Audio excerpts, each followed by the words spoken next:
Assalamualaikum warahmatullahi wabarakatuh. Alhamdulillahi rabbil alamin, wa bihi nasta'in ala umuri dunya waddin. Ashhadu an la ilaha illallah wahdahu la syarika lah, wa ashhadu anna Muhammadan abduhu wa rasuluhu la nabiyya ba'dah. Allahumma salli wa sallim ala sayyidina wa habibina wa ala alihi wa ashabihi ajma'in, amma ba'd. Kaum muslimin yang dimuliakan oleh Allah subhanahu wa ta'ala, alhamdulillah atas nikmat dari Allah jalla jalaluh, kita pun bisa dikumpulkan di hari yang mulia ini dalam keadaan sehat walafiat, alhamdulillah. Dan kita akan memanfaatkan waktu yang ada untuk melanjutkan pembahasan kita, yakni membahas persoalan atau pembahasan tentang wudu. Dan kita sudah selesai dari membahas bagaimana tata cara Nabi sallallahu alaihi wasallam berwudu. Ya. Yakni mulai dari beliau memulainya dengan tangannya, kemudian sampai kakinya. Bahkan hati-hati ya, di sini ada praktek langsung dari Nabi sallallahu alaihi wa ala alihi wasallam. Nah, dan kita sudah sebutkan Nabi itu kalau berwudu bagian kepala langsung dengan telinganya. Berapa kali? Satu kali. Kemudian mungkin ada beberapa di antara kaum muslimin yang meyakini wudu itu sampai mesti tiga kali. Ya. Dan ini benar ya. Kita sudah sebutkan dalilnya dari Utsman, dari Ali, dan dari para sahabat yang lain. Nabi itu rata-rata kalau berwudu seringnya tiga kali. 3 kali tangannya, 3 kali hidung dan mulutnya. Namun ini bukan jumlah yang diwajibkan, karena seseorang berwudu itu bisa kurang dari 3 kali, 2 kali, atau cuma sekali saja. Sebagaimana disebutkan oleh Imam Al-Bukhari, yakni Ibnu Abbas radhiyallahu taala anhuma, di mana beliau mengatakan, menceritakan tawadda'un Nabi sallallahu alaihi wasallam marrah. Itu wudunya Nabi sallallahu alaihi wasallam sekali. Jadi Nabi itu kalau tangannya sekali saja. Kadang-kadang Nabi begitu, Pak. Dalam riwayat yang lain Imam Bukhari dari Abdullah bin Zaid radhiyallahu taala anhu disebutkan bahwa marratain. Terkadang Nabi 2 kali. Oleh karena itu disimpulkan oleh para ulama, dan ini pendapat jumhur ulama, mayoritas ulama, bahwa wajibnya itu wudu, Pak, wajibnya itu sekali. Ya, wajibnya, Pak. Dan wudu yang paling sempurna adalah 3 kali. Ini wudu yang paling sempurna. Disebutkan oleh para al-ulama kita bahwa wudu yang paling sempurna, diantaranya Imam dari salah seorang tabi'in ya, itu menyebutkan bahwa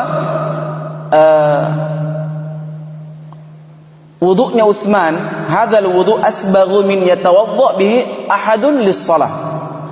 Yakni wudunya Utsman merupakan wudu yang paling sempurna, yakni 3 kali. Ini yang paling sempurna yang pernah dipraktekkan oleh para sahabat. Maka kita simpulkan di sini, wudu 3 kali itu merupakan sunnah. 2 atau 1 kali ini wajibnya, Pak. Boleh nggak lebih dari 3 kali? Jawabannya tidak boleh. Kenapa? Nabi larang. Ada hadisnya, nanti akan kita bahas ya. Nah, Jamaah yang dimuliakan oleh Allah Subhanahu wa taala. Kemudian kita lanjutkan. Kita sudah selesai ya, berwudu. Ya, ini pembahasan lagi hal-hal yang berhubungan dengan wudu. An Abi Hurairah radhiyallahu taala anhu qala Rasulullah sallallahu alaihi wasallam. Ini pembahasan lain Pak, dari Abu Hurairah, semoga Allah meridainya, telah berkata Nabi sallallahu alaihi wasallam. Nabi mengatakan, "Idza staiqadha ahadukum minan naumihi falyastanthir thalathan." Nabi mengatakan sallallahu alaihi wasallam, apabila salah seorang dari kalian terbangun dari tidurnya, falyastanthir thalathan, maka hendaknya dia menghirup air 3 kali. Jadi ini diantara adab bangun tidur Pak. Adabnya orang bangun tidur, ya, falyastanthir thalathan, maka dia hendaknya menghirup air ke hidungnya 3 kali. Kenapa? Fa inna syaitana yabitu ala khayshumihi, karena sesungguhnya syaitan itu nginep di hidung-hidung kalian. Coba lihat Pak, ya, luar biasa. Ini merupakan hal yang gaib yang dikabarkan oleh Nabi sallallahu alaihi wasallam. Ya, hal yang gaib yang disebutkan oleh Nabi sallallahu alaihi wa ala alihi wasallam. Jadi Nabi menganjurkan kepada kita, dan ini bahkan perselisihan pendapat, apakah di sini wajib atau dia sangat ditekankan. Ya, karena begitu jelas Nabi sallallahu alaihi wasallam mengatakan. Di sini Nabi menyebutkan kepada kita, ya, di antara tempatnya syaitan nginap Pak. Jadi kalau kita mau, jadi bukan saya salah itu Pak, kalau sedikit-sedikit tempat setan itu kuburan. Makanya orang nggak ada yang mau datang di kuburan Pak. Padahal kuburan itu tempat mengingat kematian. Ya, jadi tempatnya syaitan itu Pak, tidak usah jauh-jauh. Di mana?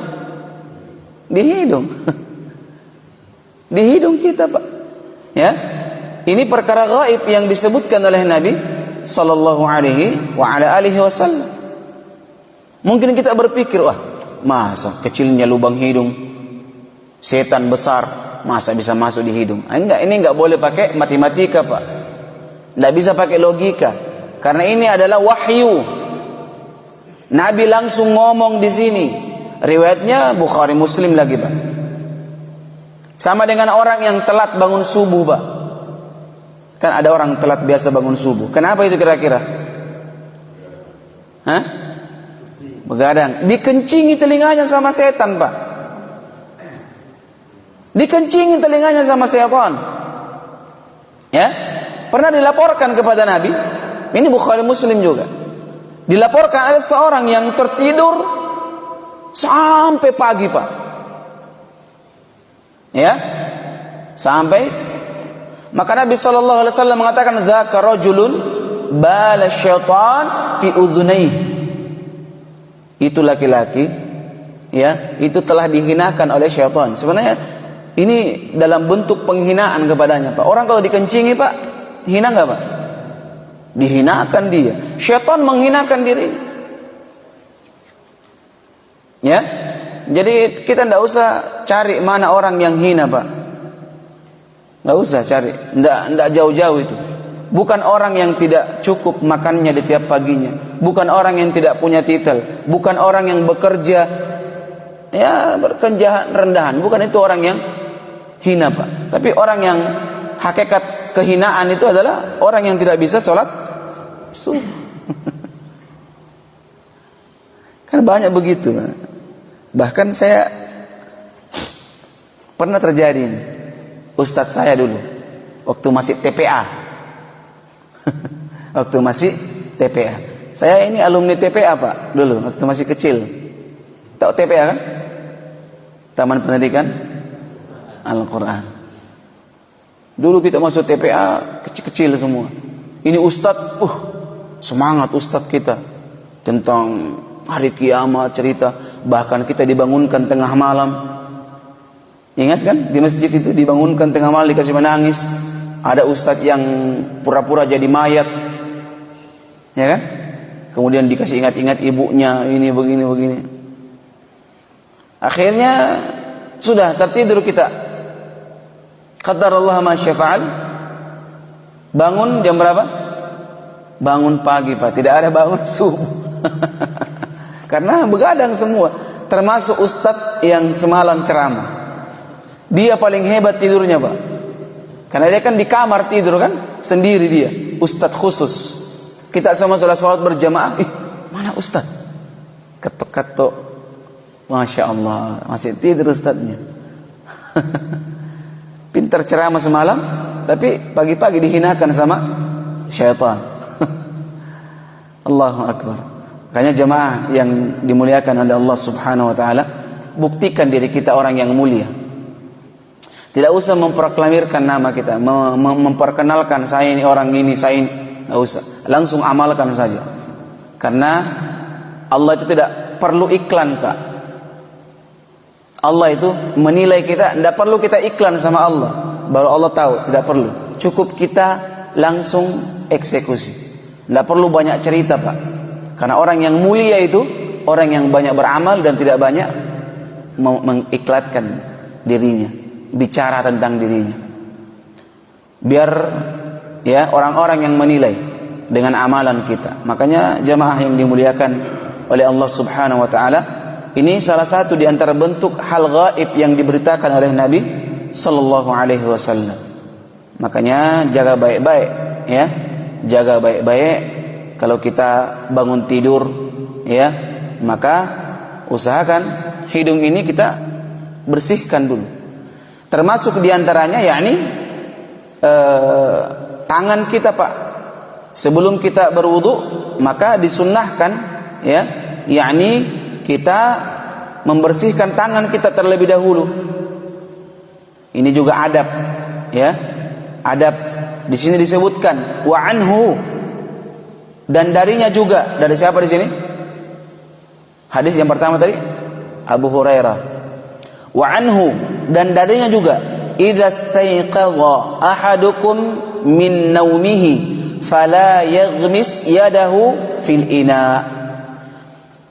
Apabila jika salah seorang di antara kalian terbangun dari tidurnya, terbangun maksudnya bangun tidur, bangun dari tidurnya, maka Nabi mengatakan jangan dia mencelupkan kedua tangannya, fala yaghmis yadahu fil ina, jangan dia celupkan tangannya di air, nggak boleh Pak.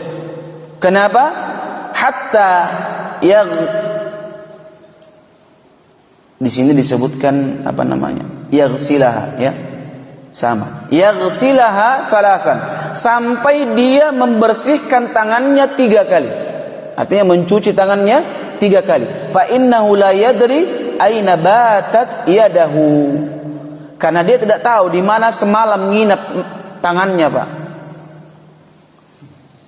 Ada enggak orang yang tahu tangannya di mana semalam?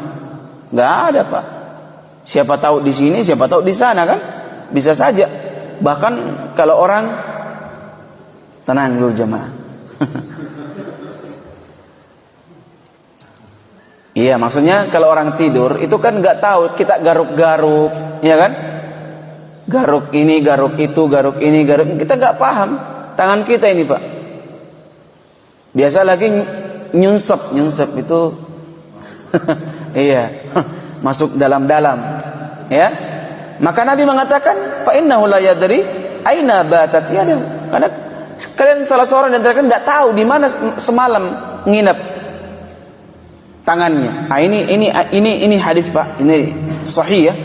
Maka tidak boleh menentang. Saya akan ceritakan ada kisah disebutkan oleh para ulama, di antaranya Al-Imam Abu Abdullah Muhammad bin Ismail At-Taimi ketika beliau menjelaskan kitab Sahih Muslim. Ada kisah, ada orang yang berolok-olok Pak, melakukan istihza. Ketika mendengarkan ini hadis, dia bilang, kalau saya tahu tanganku kalau malam. Dia tentang ini hadis. Ditanya, suruh cuci tangan. Bilang, tidak, saya tidak mau cuci tangan. Kenapa? Karena saya tahu tangan saya di mana semalam. Akhirnya malam harinya orang ini tidur Pak. Pagi harinya kedua tangannya, itu masuk ke lubang pantatnya Pak. Ini dua-dua tangannya masuk ke lubang anusnya, ke lubang pantatnya. Nauzubillah. Kenapa? Menentang hadis Nabi sallallahu alaihi wasallam. Mencomok, mengolok-olok. Istihza namanya. Makanya hati-hati ini yang namanya istihza. Ini dosa besar ini Pak. Bahkan bisa membuat orang kafir Pak, keluar dari Islam. Bercanda tapi bisa membuat dia keluar dari Islam. Kan banyak sekarang itu Pak, diperolok-olok. Syariat Islam diperolok-olok, ya, dijadikan bahan mainan. Nah, maka ini hati-hati, ya. Contohnya banyak sekali. Umpamanya orang berjenggot dibilang apa? Kambing umpamanya. Naudzubillah. Ini istihza, ya. Semakin panjang jenggotnya semakin goblok katanya. Naudzubillah. Padahal para ulama dahulu berjenggot semua Pak. Pernah lihat fotonya Imam Bonjol? Berjenggot gak Pak? Kiai Haji Ahmad Dahlan berjenggot gak? Jenggot. Kiai Haji Hasim Asy'ari berjenggot gak? Jenggot semua. Bodoh itu gak? Apakah itu bodoh semua? Ada siapa yang berani bilang bodoh? Ini tokoh-tokoh nasional semua ini Pak, ya, pembaharu Islam di negeri kita ini. Makanya kalau ada orang yang bilang orang berjenggot itu teroris, hati-hati. Dia tuduh kiai-kiai kita dahulu menjadi orang teroris. Nah, dan kiai-kiai kita dahulu, pendahulu-pendahulu kita di Indonesia ini Pak, orang-orang yang alim semua. Tidak ada la syakka fi, tidak ada keraguan padanya. Nah, oleh karena itu ya, sampaikan kepada mereka, kayaknya mereka kurang piknik. Ya, kurang piknik. Akhirnya keluar dari lisannya atas dasar apa? Atas dasar kebodohan dan tidak pernah mengenal yang namanya kehidupan luar. Makanya banyak-banyak rekreasi orang seperti ini, ya. Jamaah yang dimuliakan oleh Allah Subhanahu wa taala. 2 adab bangun tidur. Jadi kalau orang bangun tidur Pak, itu langsung cuci tangan 3 kali. Jangan dicelupkan, langsung dicuci tangannya 3 kali. Bersih baru ambil air, kemudian hirup 3 kali. Keluarkan 3 kali. Ini adab. Apakah setiap bangun tidur? Iya, setiap bangun tidur Pak. Nabi sebutkan kan? Ya, kecuali kita cuma baring-baring saja tidak tidur, maka kita tidak melakukan ini ya sebagai muqaddimah sebelum kita berwudu.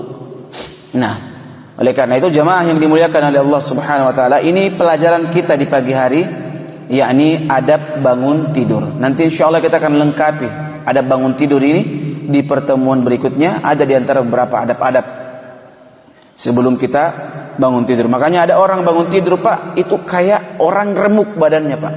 Ada nggak orangnya? Pagi hari kayak sakit sama badannya Pak. Karena orang tidur itu Pak diikat sama syaitan.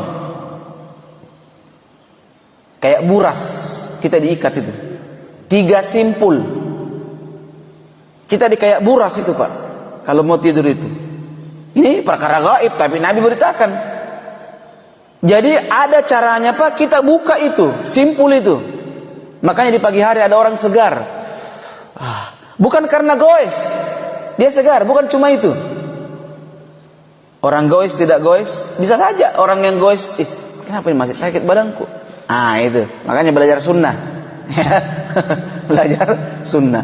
Orang bangun tidur ada sunnah-sunnahnya, sehingga di pagi hari itu orang merasa kayak semangat untuk bekerja. Nah, tapi kita tidak sebutkan karena ada acara berikutnya. Kita cukupkan. Subhanakallahumma bihamdik, asyhadu an la ilaha illa anta astaghfiruka wa atubu ilaik. Assalamualaikum warahmatullahi wabarakatuh. Silakan Pak.